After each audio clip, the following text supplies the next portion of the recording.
नमस्कार दोस्तों, study IQ में आप सभी का स्वागत है। मेरा नाम है डॉक्टर महिपाल सिंह राठौड़ और आज इस वीडियो में हम चर्चा करेंगे ब्रेग्जिट के बारे में। कई सालों के फ्लिप फ्लॉप के बाद फाइनली ब्रेग्जिट हो रहा है। 1 जनवरी 2021 से ब्रिटेन ऑफिशियली यूके के यूनियन, कस्टम्स यूनियन और कई अन्य ट्रीटीज से बाहर आ जाएगा और बोरिस जॉनसन बड़े ही खुश मुद्रा में इस तरह का उन्होंने ट्वीट किया, the deal is done.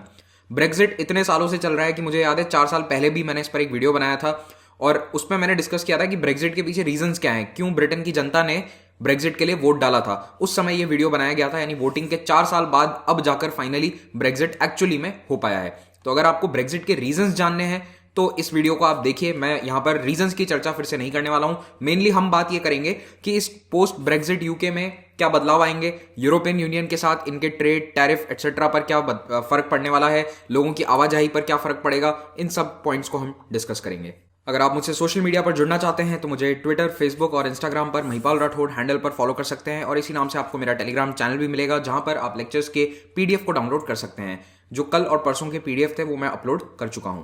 Study IQ अपने यूपीएससी स्मार्ट कोर्स पर एक्स्ट्रा 10% डिस्काउंट ऑफर कर रहा है। इस स्मार्ट कोर्स की मदद से आप स्टडी आईक्यू के टीचर्स के द्वारा आईएएस एग्जाम की क्लासेस को अवेल कर सकते हैं और इन क्लासेस में आपको केवल रिकॉर्डेड लेक्चर्स ही नहीं मिलेंगे बल्कि बहुत सारे अन्य फीचर्स हैं।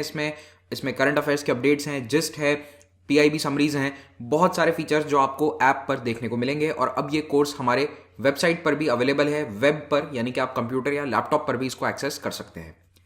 तो ये है यूरोपियन यूनियन के मेंबर कंट्रीज का मैप। वैसे मैप तो यूरोप का है, लेकिन जो भी ग्रीन कलर में आपको कंट्रीज नजर आ रहे हैं वो सभी यूरोपियन यूनियन का हिस्सा हैं। जो मेजर कंट्रीज ईयू का हिस्सा नहीं है वो कौन से हैं? एक तो नॉर्वे जनरली इस तरह के संगठनों में शामिल नहीं होता है। आइसलैंड शामिल नहीं है। अब यूके बाहर आ चुका है और स्विट्जरलैंड भी इस तरह के ट्रीटीज में शामिल नहीं होता। तो सबसे बड़ा बदलाव 1 जनवरी से क्या आएगा यूरोपियन यूनियन के नक्शे में? यूके इससे बाहर जा रहा है। अब ये ब्रेग्जिट जो है ये एक तरह से यूरोपियन यूनियन जो एक कस्टम्स यूनियन की तरह काम करता था। यहाँ पर ट्रेड टैरिफ काफी सरल थे, आपस में एक देश से दूसरे देश व्यापार करने के लिए नियम एक ऑर्गेनाइजेशन यानी यूरोपियन यूनियन बनाता था। इससे ब्रिटेन बाहर आ गया है। बाहर आने के पहले यूके और ईयू ने क्रिसमस ईव के दिन यानी 24 दिसंबर को एक फ्री ट्रेड एग्रीमेंट साइन किया जो 660 बिलियन पाउंड्स इसकी वैल्यू बताई जा रही है। और ये नेगोशिएशन 4.5 साल में जाकर खत्म हुए हैं। आप याद कीजिए, जुलाई 2016 में ब्रेग्जिट वोट हुआ था और लगभग 4.5 साल बाद जाकर फाइनली ब्रेग्जिट हो रहा है। इस डील को अनाउंस करने वाली प्रेस कॉन्फ्रेंस में यूरोपियन कमीशन की प्रेसिडेंट युर्सुला वॉन डेर लियन ने भागवत गीता से एक कोट इस्तेमाल किया था, इन माई बिगिनिंग इज माई एंड। मेरे शुरुआत में ही मेरा अंत है और मेरे अंत में ही मेरी शुरुआत है। तो बहुत ही अच्छा रेफरेंस लगा मुझे ये, और मुझे नहीं पता कि इसका फ्यूचर की तरफ क्या इशारा है। I don't know that. अगर आप इसका फ्यूचर की तरफ इशारा समझ पा रहे हैं तो कमेंट सेक्शन में बताइएगा कि इसका क्या मतलब है। तो ब्रेग्जिट की ब्रीफ टाइमलाइन आपको बता देता हूं। 2016 जुलाई में यूके में वोट हुआ था, एक रेफरेंडम हुआ था कि क्या ब्रिटेन को यूरोपियन यूनियन में रहना चाहिए या नहीं। बहुत ही क्लोज वोट था, ऑलमोस्ट 52% वोटर्स ने ये कहा था कि हमें यूरोपियन यूनियन छोड़ना है, हमें ब्रेग्जिट चाहिए। और प्राइम मिनिस्टर डेविड कैमरन, तत्कालीन प्राइम मिनिस्टर डेविड कैमरन ने इस रिजल्ट के बाद इस्तीफा दे दिया और टेरेसा मे प्राइम मिनिस्टर बनी। ये प्राइम मिनिस्टर बनी ही इसीलिए थी, इनका लक्ष्य था कि ब्रेग्जिट करवाया जाए। लेकिन इनकी लाख कोशिशों के बावजूद एक ब्रेग्जिट डील साइन नहीं हो पाई। लगातार 3 सालों तक नेगोशिएशन चलते रहे, लेकिन कई बार ये जो प्रपोजल था टेरेसा मे गवर्नमेंट का वो रिजेक्ट कर दिया जाता था यूके की पार्लियामेंट में और अंत में टेरेसा मे को खुद इस्तीफा देना पड़ा इन 2019। तो इन्होंने आर्टिकल 50 लिस्बन ट्रीटी का एक्टिवेट किया था। आर्टिकल 50 के तहत आप यूरोपियन यूनियन को छोड़ सकते हैं, लेकिन यह आर्टिकल अब जाकर अमल में आएगा। तो पहले इसकी डेट कई बार शिफ्ट हो चुकी है, 2019 थी, फिर 2019 दिसंबर था, अब जाकर 31 दिसंबर 2020 को ये होगा। तो जुलाई 2019 में बोरिस जॉनसन प्राइम मिनिस्टर बने थे टेरेसा मे के रेजिग्नेशन के बाद। जॉनसन का भी यही लक्ष्य था। जॉनसन तो बोल के आए थे कि मैं 6 महीने के अंदर अंदर ब्रेग्जिट करवा दूंगा, है ना, लेकिन ब्रेग्जिट नहीं करवा पाए ये भी, क्योंकि नेगोशिएशंस बहुत ही ट्रिकी थे। अब जब डील हो चुकी है तो अब ये डील अप्रूव होगी यूरोपियन पार्लियामेंट में यूरोप के लीडर्स के द्वारा, और हाउस ऑफ कॉमन्स में ब्रिटिश लॉ मेकर्स भी इसको अप्रूव करेंगे। जब मैं ये लेक्चर रिकॉर्ड कर रहा हूं तो ऑलरेडी हाउस ऑफ कॉमन्स में इसके ऊपर डिस्कशन चल रहा होगा। अगर ये डील साइन नहीं होती तो नो डील ब्रेग्जिट होता, यानी कि ब्रिटेन बिना किसी डील के यूरोपियन यूनियन को एग्जिट कर जाता और उससे बहुत नुकसान होता वहां की इकोनॉमी को। क्योंकि अगर कोई डील नहीं है तो ये कैसे तय होगा कि टैक्स लगेगा या नहीं लगेगा, गुड्स का मूवमेंट कैसे होगा, ट्रक्स एक से दूसरे देश में कैसे जाएंगे, ब्रिटेन से यूरोपियन यूनियन में बेसिकली कैसे जाएंगे। तो इन सब केओस वाली सिचुएशन को अवॉइड करने के लिए जरूरी था कि एक डील साइन हो और वो डील साइन हो गई है, जो ब्रिटेन के लिए एक अच्छी खबर है। और कई एक्सपर्ट्स इस डील का स्वागत कर रहे हैं। उनका कहना है कि ये एक अच्छी डील है क्योंकि दोनों साइड्स ने कॉम्प्रोमाइज किया है। ऐसा नहीं है कि कंप्लीटली यूरोपियन यूनियन के फेवर की डील है या फिर कंप्लीटली ब्रिटेन के फेवर की डील है। दोनों ने थोड़ा थोड़ा नेगोशिएट किया और एक मिडिल ग्राउंड पर आकर उन्होंने ये डील करी है। और जो डेडलाइन थी ब्रिटिश सरकार ने खुद अपने लिए रखी थी 31 दिसंबर की, उससे पहले पहले ये डील हो चुकी है। तो पिछले कई सालों से आप सुनते आ रहे होंगे हार्ड ब्रेक्जिट, सॉफ्ट ब्रेक्जिट। तो ये क्या ब्रेक्जिट था? देखो, बोरिस जॉनसन तो इसे हार्ड ब्रेक्जिट ही कह रहे हैं, लेकिन इसमें एक फ्री ट्रेड एग्रीमेंट ऐड कर दिया गया है। तो इसे कई लोग हार्ड ब्रेक्जिट नहीं मान रहे हैं, लेकिन सरकार तो यही कहेगी कि हमने हार्ड ब्रेक्जिट करवा दिया, जो हमारा वादा था।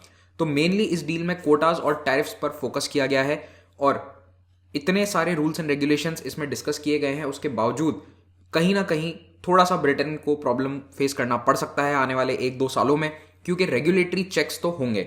बॉर्डर अब कंप्लीटली ओपन नहीं रहेगा, यानी कि अब अगर कोई ट्रक लंदन से चला है तो वो निर्बाध तरीके से इंग्लिश चैनल को क्रॉस कर कर फ्रांस में यानी यूरोपियन यूनियन में एंटर नहीं हो सकता। उस पर कुछ रेगुलेटरी चेक्स रहेंगे जो बॉर्डर पर करे जाएंगे, जिसके कारण थोड़े से डिलेज हो सकते हैं, डिसरप्शंस हो सकता है और उसके कारण शायद कुछ समय के लिए कुछ कमोडिटीज़ के प्राइस बढ़ जाएंगे, भाव बढ़ जाएंगे और शॉर्टेजेस भी हो सकती हैं। लेकिन ये सब अभी स्पेक्यूलेशन है, ऐसा ज़रूरी नहीं है कि हो। अगर सब कुछ स्मूथली चलता गया तो इस तरह की प्राइस राइज नहीं होगी। 31 दिसंबर की रात 11 बजे यानी 2300 ग्रेनिच मेरिडियन टाइम पर यूके यूरोपियन यूनियन के सिंगल मार्केट और कस्टम्स यूनियन से हमेशा के लिए एग्जिट कर जाएगा। जितनी भी यूरोपियन यूनियन की पॉलिसीज हैं वो ब्रिटेन में लागू नहीं होंगी और इंटरनेशनल एग्रीमेंट्स जो यूरोपियन यूनियन के साथ यूके ने ज्वाइन किए थे उनसे भी वो बाहर आ जाएगा। यूरोपियन यूनियन और यूके अब 2 अलग सेपरेट मार्केट स्पेस बन जाएंगे। दोनों में अलग नियम कानून रेगुलेशंस होंगे और अभी तक जो चलता आ रहा था free movement of goods people and services यानी यूके और यूरोपियन यूनियन के बीच में निर्बाध रूप से लोगों की आवाजाही, सामान एक से दूसरे देश तक भेजना, ये सब 1 जनवरी से बंद हो जाएगा। बंद होगा मतलब ये नहीं कि हमेशा के लिए रुक जाएगा, लेकिन उस पर अब अलग तरह के नियम कायदे लागू होंगे। तो पहले यूके जब ईयू का मेंबर था तो वो दूसरे देशों के साथ जैसे कि भारत या अमेरिका, इनके साथ अलग से ट्रेड नेगोशिएशन नहीं कर सकता था, लेकिन अब वो कर सकता है और ऑलरेडी भारत ने तो ट्रेड नेगोशिएशन शुरू भी कर दिए हैं। अब सबसे पहले हम बात करेंगे टैरिफ्स की। टैरिफ यानी कि वो टैक्स जो गुड्स के मूवमेंट पर लगाया जा सकता था यूके और यूरोपियन देशों के बीच में जो गुड्स का मूवमेंट होगा उस पर। तो इन दोनों ने ये डिसाइड किया है कि टैरिफ लिबरलाइजेशन पॉलिसी रहेगी, कोई भी टैरिफ नहीं लगाया जाएगा। 100% टैरिफ लिबरलाइजेशन होगा, कोई भी एक्स्ट्रा टैक्स टैरिफ नहीं लगाया जाएगा, कोई भी कोटा भी नहीं होगा। कोटा का क्या मतलब है मैं आपको समझाता हूं। देखो, टैरिफ आप समझ गए कि अगर कोई बिजनेस लंदन से अपना सामान फ्रांस भेजना चाहता है यानी यूरोपियन यूनियन के एक देश में भेजना चाहता है तो उस पर कोई एक्स्ट्रा टैक्स नहीं लगेगा जब वो बॉर्डर क्रॉस करेगा। कोटा का मतलब है कि कोई भी रिस्ट्रिक्शन यूरोपियन यूनियन की तरफ से नहीं हो सकता। मान लो कि मेरी एक चॉकलेट फैक्ट्री है यूके में और मैं फ्रांस को एक्सपोर्ट करता हूं चॉकलेट्स, तो यूरोपियन यूनियन का देश फ्रांस ये कोटा नहीं लगा सकता कि फ्रांस में हम केवल 1 साल में 1000 टन चॉकलेट इंपोर्ट करेंगे। इस तरह के रिस्ट्रिक्शन फ्रांस नहीं लगा सकता, ना ही ब्रिटेन लगा सकता है। तो अगर इस तरह के रिस्ट्रिक्शन होते तो मान लो मेरी चॉकलेट फैक्ट्री थी तो मुझे तो नुकसान हो सकता था। अगर मेरा प्राइमरी बिजनेस मेरा जो कस्टमर है वो फ्रांस में थे, तो अगर वहां पर रिस्ट्रिक्शंस आ जाते तो उसमें मुझे अपनी एक्सपोर्ट कम करनी पड़ती, लेकिन अब ऐसा नहीं है। तो कोई भी कोटा नहीं होगा और कोई भी टैरिफ नहीं होगा। तो ये जो ट्रेड और बिजनेसेस हैं उनके लिए बहुत ही अच्छी न्यूज़ है। अगर ब्रेक्जिट बिना किसी डील के होता यानी बिना इस फ्री ट्रेड एग्रीमेंट के नो डील ब्रेक्जिट हो जाता तो चॉकलेट फैक्ट्री ओनर जैसे बिजनेसेस को नुकसान हो सकता था अगर यूरोपियन यूनियन का कोई देश इस तरह के कोटा लगा दे। तो अब इन्होंने डील ये किया है कि कोटास नहीं होंगे और पहली बार यूरोपियन यूनियन ने कोई ट्रेड डील करी है किसी ट्रेडिंग पार्टनर के साथ जहां पर कोई भी कोटा या कोई टैरिफ नहीं होगा। तो ये काफी अनोखी बात है ईयू के लिए। अब बात करते हैं लोगों की आवाजाही के बारे में। तो वैसे ब्रिटिश गवर्नमेंट ने अपने वेबसाइट्स पर ये ग्राफिक यूज किया है और ये शब्द मुझे काफी इंटरेस्टिंग लगे, out and into the world, यानी कि हम यूरोपियन यूनियन से तो आउट हो चुके हैं और अब हम पूरी दुनिया की तरफ देख रहे हैं। खैर, लोगों को तो यूरोपियन यूनियन फिर भी जाना पड़ेगा चाहे आप यूरोपियन यूनियन से आउट हो जाएं। तो ऐसे लोग जो यूके से यूरोपियन यूनियन तक ट्रैवल करते थे, पहले उनके लिए कोई वीजा नहीं होता था, अब भी उनके लिए कोई वीजा नहीं रहेगा, लेकिन कुछ रिस्ट्रिक्शंस आएंगे जैसे कि उनके डॉक्यूमेंट्स चेक किए जा सकते हैं। तो पहले तो अगर आप लंदन से पेरिस जा रहे हैं तो it was practically like travelling in one country. आप लंदन से ट्रेन पकड़िए, सीधे पेरिस तक के लिए आपको ट्रेन मिल जाती है। By the way, English channel के नीचे से एक टनल बनी हुई है जिसे चैनल टनल बोलते हैं, तो कनेक्टिविटी उसके कारण काफी आसान है। तो पूरे यूरोप में बिना पासपोर्ट के आप बिना वीजा के घूम सकते थे, लेकिन अब कुछ जगहों पर शायद पासपोर्ट्स मांगे जाएंगे। अगर आप एक से दूसरे देश में जा रहे हैं तो पासपोर्ट की जरूरत पड़ सकती है, डॉक्यूमेंट्स की जरूरत पड़ सकती है, लेकिन वीजा अप्लाई नहीं करना पड़ेगा। तो आपको केवल अपने डॉक्यूमेंट्स लेकर ट्रैवल करना है अगर आप ब्रिटेन से ईयू जा रहे हैं या फिर वाइसे वर्सा। और पहले रोमिंग भी नहीं लगता था, कितना अच्छा है, एक देश से दूसरे देश जा रहे हो कोई रोमिंग चार्जेस नहीं है। भारतीय लोग बाहर जाते हैं तो इतने महंगे रिचार्ज कराने पड़ते हैं, लेकिन अब ये काम यूके और ईयू के बीच में भी होगा। रोमिंग चार्जेस देने पड़ेंगे मोबाइल नेटवर्क ऑपरेटर्स के बीच में। हालांकि कंपनीज को ये कहा गया है कि अभी आप रोमिंग रेट्स को थोड़ा कम रखना। 1 जनवरी से एयरपोर्ट्स पर जो टैक्स फ्री सेल्स होती थी वो बंद हो जाएंगी, क्योंकि अब वो टैक्स फ्री नहीं है, दोनों एक अलग कस्टम्स यूनियन के बाहर हैं। तो इसीलिए वो जो ड्यूटी फ्री शॉप्स हैं वो ऑपरेट नहीं करेंगी ईयू और ब्रिटेन के बीच में।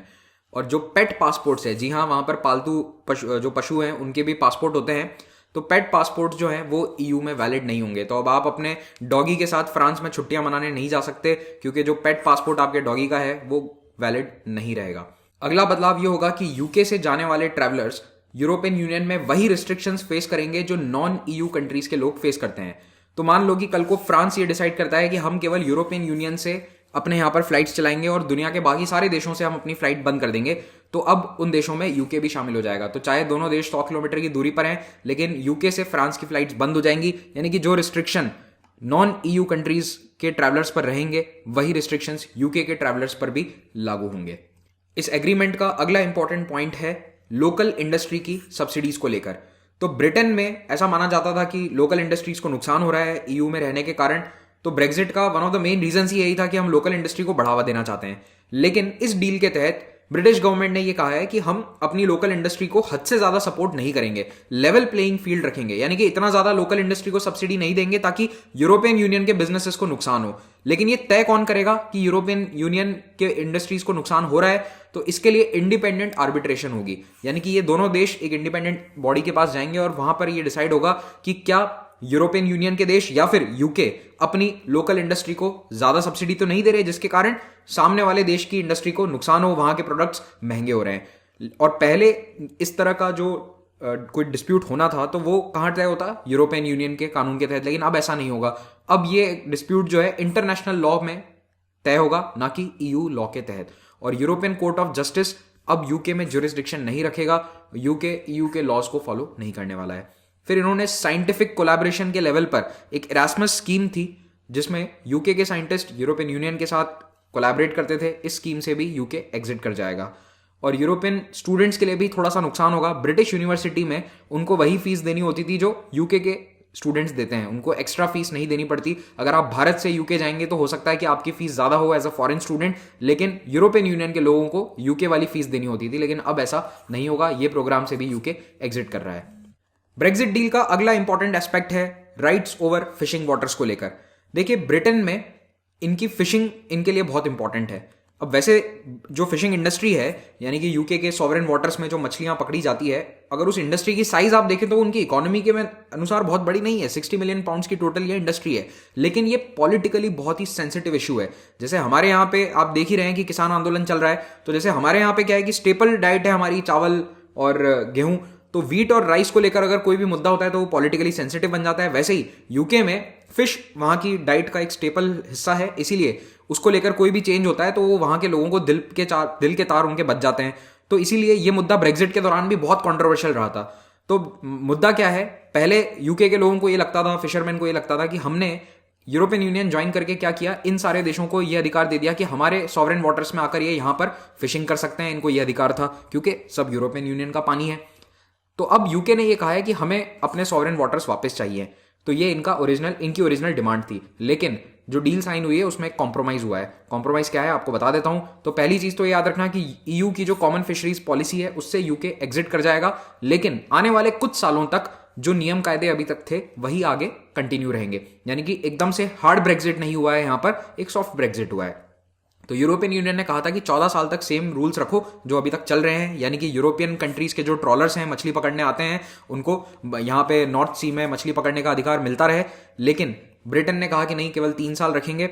और अल्टीमेटली इन्होंने कॉम्प्रोमाइज करके 5.5 साल में डील फाइनल कर दी। तो ना तेरा ना मेरा 5.5 पे डन कर देते हैं। 5.5 साल तक जो पुराने नियम कायदे हैं वो चलते रहेंगे। सारे यूरोपियन कंट्रीज के ट्रॉलर्स यहाँ पे फिशिंग कर सकते हैं। उसके बाद यूके उन ट्रॉलर्स को यहाँ आने से मना कर सकता है। और इस सी में कितनी फिशिंग होनी चाहिए उसको लेकर कई सारी मैनेजमेंट कमिटीज होती हैं, उनमें यूरोपियन यूनियन और यूके दोनों मिलकर ज्वाइंट मैनेजमेंट करेंगे। तो बोरिस जॉनसन ने अभी कुछ ही दिन पहले एक स्टेटमेंट दिया था, I can assure great fish fanatics in this country that we will be able to catch and eat prodigious quantities of fish. यानी कि मैं देश में जो मछली खाने वाले लोग हैं उनको ये आश्वासन देता हूं कि हम आराम से मछलियां पकड़ पाएंगे और खा पाएंगे, कोई कमी नहीं आएगी मछली की, यूरोपियन यूनियन के लोग आकर हमारी मछलियां नहीं ले जा पाएंगे। तो ऐसे दावे ये कर रहे हैं, जबकि 5.5 साल तक तो यूरोपियन यूनियन आकर वहां पर यूके के सॉवरेन वाटर्स में फिशिंग कर सकता है। ब्रेक्जिट डील में बहुत बड़ा सवाल था आयरलैंड को लेकर कि आयरलैंड और नॉर्दर्न आयरलैंड के बीच में ये बॉर्डर किस प्रकार का होगा, क्योंकि याद करिए आयरलैंड अभी भी ईयू का हिस्सा है और दूसरी ओर नॉर्दर्न आयरलैंड यहां पर ये यूके का हिस्सा है। अब यहां पर ये इस द्वीप के दोनों देशों के नागरिक यानी कि नॉर्दर्न आयरलैंड के लोग और आयरलैंड के लोग ये नहीं चाहते कि कोई भी हार्ड बॉर्डर यहां पर बने, यानी तारबंदी हो, हर ट्रक को रोका जाए, इस तरह का रिस्ट्रिक्शन यहां नहीं होना चाहिए। यानी कि जैसा अभी चल रहा है कि आराम से एक देश से आप दूसरे देश में यहां पर जा सकते हैं, वैसा ही आगे चलता रहे। तो यूके की सरकार इसके लिए तो ओके हो गई, लेकिन फिर अब प्रॉब्लम क्या है, इसमें एक लूप होल आ गया ना। मान लो कि आप यहां पर ग्रेट ब्रिटेन के आइलैंड पर आपका कोई बिजनेस है, तो आप आराम से अपना सामान यहां पर नॉर्दर्न आयरलैंड पहुंचाइए और यहां से ट्रक चलाकर आयरलैंड में चले जाइए, यानी कि ईयू में चले जाइए, तो फिर तो कोई रिस्ट्रिक्शन रहा ही नहीं। तो ये समस्या थी। तो वैसे यूके के नेताओं ने बड़े बड़े वादे किए थे कि हम इस समस्या को सॉल्व करने के लिए यहां पर कोई बैरियर नहीं लगाएंगे, यानी कि इस ग्रेट ब्रिटेन आइलैंड से नॉर्दर्न आइलैंड जाने के लिए बीच में कोई बैरियर नहीं होगा। लेकिन लाख वादे करने के बावजूद इन्होंने इस तरह का बैरियर लगाया है। तो दोनों जो ये द्वीप हैं इनके बीच में एक ट्रेड बॉर्डर होगा। अब ये ट्रेड बॉर्डर क्या है स्पेसिफिकली, देखो इसमें एक बहुत लंबी चौड़ी लिस्ट है, ठीक है, जो हमारे लिए रेलेवेंट नहीं है। उसको इन्होंने कहा है कि कॉम्पोजिट आइटम्स ट्रांसपोर्ट नहीं किए जा सकते, उनकी चेकिंग होगी। कॉम्पोजिट आइटम्स का एक मैं आपको बेसिक मतलब बता देता हूं, जैसे कि अब अगर सिंपल चीज है तो वो आप यहां से ले जा सकते हैं यूके से नॉर्दर्न आइलैंड बिना किसी रोक टोक के। लेकिन अगर आपकी चीज में हर्ब्स डले हुए हैं, यानी कि वो कुछ फ्लेवर वगैरह डला हुआ है उसमें, तो फिर आप उसको ट्रांसपोर्ट नहीं कर सकते, वो एक कॉम्पोजिट फूड प्रोडक्ट कहलाएगा। तो ये बहुत बड़ी लिस्ट है, कॉम्पोजिट फूड प्रोडक्ट्स के ऊपर रिस्ट्रिक्शन लगाए गए हैं। कुल मिलाकर एक आयरिश सी बॉर्डर बन गया है। तो नॉर्दर्न आयरलैंड और आयरिश रिपब्लिक के बीच में ट्रेड रहेगा, लेकिन यूके के जो दूसरे एरियाज हैं यानी कि स्कॉटलैंड, इंग्लैंड, वेल्स, ये वाले जो सारे टेरिटरीज हैं, यहां से अगर नॉर्दर्न आयरलैंड जाना है तो आपको कुछ रिस्ट्रिक्शंस फेस करने पड़ेंगे। ओके, अब दूसरा स्कॉटलैंड को लेकर भी एक इंपॉर्टेंट सवाल था, क्योंकि स्कॉटलैंड ने ब्रेक्जिट रेफरेंडम के दौरान सपोर्ट किया था यूरोपियन यूनियन में रहने के लिए। अगर आप अकेले स्कॉटलैंड का रिजल्ट देखें तो आप पाएंगे कि वहां के ज्यादातर लोगों ने कहा था कि हमें तो यूरोपियन यूनियन में रहना है, लेकिन ओवरऑल आबादी इंग्लैंड की ज्यादा है तो यहां के लोगों की चली, तो यही डेमोक्रेसी है। तो यहां पर स्कॉटलैंड के लोग अभी भी ज्यादा खुश नहीं है। इनफैक्ट स्कॉटलैंड वालों ने कहा है कि निकोला स्टर्जन जो उनकी फर्स्ट मिनिस्टर हैं, उन्होंने ये कहा है कि हमारे लिए तो बहुत बड़ा नुकसान ही हुआ है ब्रेक्जिट के कारण। इनके कुछ इस तरह के ट्वीट आए, सिंपल हिंदी में अनुवाद करूं तो ये कह रही हैं कि एक तरफ खाई और एक तरफ कुआं है, हमारे लिए तो कोई ऑप्शन ही नहीं था।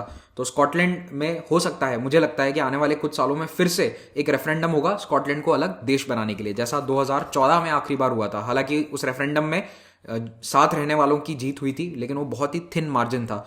अब हम भारत पर इसके असर की बात करेंगे तो भारत को इसका बेनिफिट ही मिलने वाला है, ऐसा लगभग सभी का अनुमान है। इंडिया ऑलरेडी यूके के साथ फ्री ट्रेड एग्रीमेंट साइन करने की पूरी कोशिश कर रहा है। रिपब्लिक डे पर हमने बोरिस जॉनसन को चीफ गेस्ट की तरह बुलाया और उम्मीद करी जा रही है कि उसी ट्रिप पर यह फ्री ट्रेड एग्रीमेंट हम ऑफिशियली साइन कर देंगे। तो हमारा जो बायलैटरल ट्रेड एग्रीमेंट होगा वो भारत के लिए एक बहुत अच्छी अपॉर्चुनिटी है। भारत की जो कंपनियां और जो इन्वेस्टर्स ऑलरेडी यूके में बिजनेस कर रहे हैं उनके लिए भी अच्छा डील है ये फ्री ट्रेड एग्रीमेंट, क्योंकि यूरोप का जो उनका एक्सेस है वो खत्म नहीं हुआ। मान लो इंडिया की कोई कंपनी वहां पर फैक्ट्री लगाकर बैठी है यूके में और उसके कुछ पार्ट्स फ्रांस या जर्मनी से आते हैं, तो फिर उनकी सप्लाई चेन पर इसका असर नहीं होगा, क्योंकि टैरिफ्स नहीं बढ़ाए गए हैं, कोटा नहीं रखे गए हैं। और अगर कोई नया इंडियन इन्वेस्टर है तो उसके लिए भी यूरोपियन एक्सेस बना रहेगा। हाल ही में एक रिपोर्ट आई थी, इंडिया मीट्स ब्रिटेन, इसमें यह कहा गया था कि ब्रेक्जिट के कारण भारतीय इन्वेस्टमेंट जो यूके में जाने वाला था उस पर कोई खास असर नहीं आया है, बहुत लिमिटेड इंपैक्ट है। जो बिजनेसेस ऑलरेडी यूके में इन्वेस्ट करने का सोच रहे थे वो अभी भी करेंगे, बस उन कंपनियों पर फर्क पड़ेगा जिनकी सप्लाई चेन पूरी तरह से यूरोप पर निर्भर है और उनके ऑफिसेस या फिर उनके बिजनेस हेडक्वार्टर्स यूके में स्थित थे। तो मान लो अगर आपकी कंपनी का प्लांट है यूके में, लेकिन आपका सारा सामान जर्मनी और फ्रांस और इटली जैसे देशों से आता है, तो भविष्य में आपको शायद अगर बदलाव हो तो आप पर असर आ सकता है। तो उन कंपनीज को थोड़ा असर पड़ेगा, बाकी इतना कोई खास फर्क नहीं पड़ने वाला है भारतीय कंपनीज को। इस ब्रेक्जिट डील या फिर फ्री ट्रेड एग्रीमेंट के कुछ क्रिटिसिज्म भी हैं। IPPR institute for public policy research ने यह कहा है कि इस एग्रीमेंट में वर्कर्स राइट्स और एनवायरमेंटल स्टैंडर्ड्स पर ज्यादा ध्यान नहीं दिया गया है और ये कमजोर होंगे, क्योंकि दोनों देशों ने क्या कहा है कि हमने जो कॉम्प्रोमाइज वाली ट्रीटी साइन करी है इसमें वर्कर्स राइट्स के बारे में कोई खास ध्यान नहीं दिया गया है और अपने अपने स्टैंडर्ड्स जो हैं वो दोनों के अलग होते जाएंगे। अभी क्या है कि यूरोपियन यूनियन के स्टैंडर्ड्स बहुत हाई हैं, लेकिन ऐसा कोई प्रोविजन नहीं रखा गया है कि यूके अपने वर्कर्स राइट को कमजोर कर दे तो उसके कारण कोई फर्क पड़ सकता है। तो यूरोपियन यूनियन में थे तब तो ओवरऑल EU के रेगुलेशंस थे, लेकिन अब अगर यूके अपने वर्कर्स राइट को कमजोर करता है तो उसमें कोई रोक टोक नहीं करी जा सकती है।